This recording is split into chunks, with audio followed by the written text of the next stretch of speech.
నిజంగా ఈ యూరోపియనోళ్ళ హ్యాబిట్స్ చూస్తే గనక ఒక పక్క ఆనందము, ఇంకో పక్క ఆశ్చర్యం వేస్తుందన్నమాట. సో, చూడండి ఈ చుట్టుపక్కల ప్రాంతం అంతా ఐస్ పడుతుందన్నమాట. ఈ వీడియో వచ్చేసి నేను జర్మనీలో రికార్డ్ చేస్తున్నాను.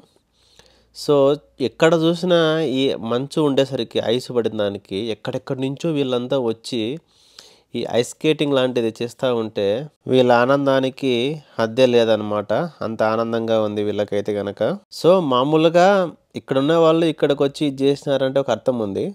సో, ఇదంతా వచ్చేసి టూరిస్ట్ స్పాట్ అనమాట.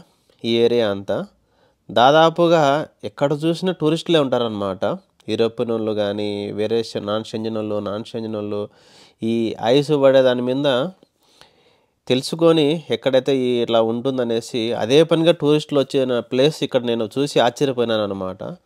ఎందుకంటే సపరేట్గా ఒక రూములు కానీ ఇట్లాంటివి కానీ ఇంకొక ఏరియాలో చూశాను.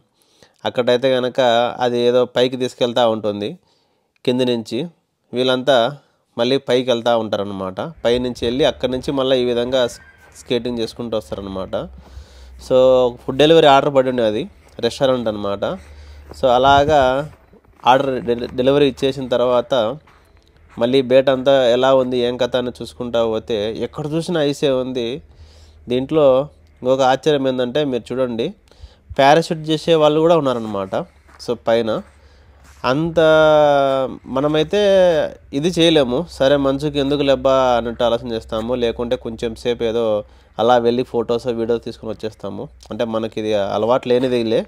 బట్ వీళ్ళు అదే పనిగా జాకెట్లన్నీ వేసుకొని అవన్నీ కొనుక్కొని, నేను ఇక్కడి నుంచి ఎప్పుడైతే ట్రావెల్ చేశానో, అంటే నేను జర్మనీకి వెళ్ళినప్పుడు పెద్దగా ఎవరు నాకు కనిపించలేదు కానీ చూడండి పైన పారాషూట్ చేస్తున్నారు.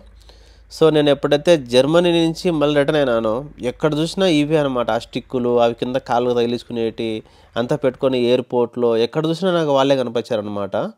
సో, అంత ఇది బాగా అనిపించింది అనమాట. సో, ఎంజాయ్మెంట్ అంటే నిజంగా మీరు నమ్మరు కానీ యూరోపియన్ వాళ్ళు ఎలా ఉంటారంటే మైండ్ సెట్, మరి అందరూ ఉండొచ్చు, నేను అనుకుంది రాంగ్ ఉండొచ్చు, నాకు తెలియదు కానీ ఎంజాయ్మెంట్ అంటే ఒక 15 రోజులు పని చేసినారంటే 15 రోజులు దాన్ని ఎలా ఖర్చు పెట్టాలనే మైండ్ సెట్లోనే ఉంటుంది. అంత ఎంజాయ్మెంట్ వీళ్ళు ఇది చేస్తారు.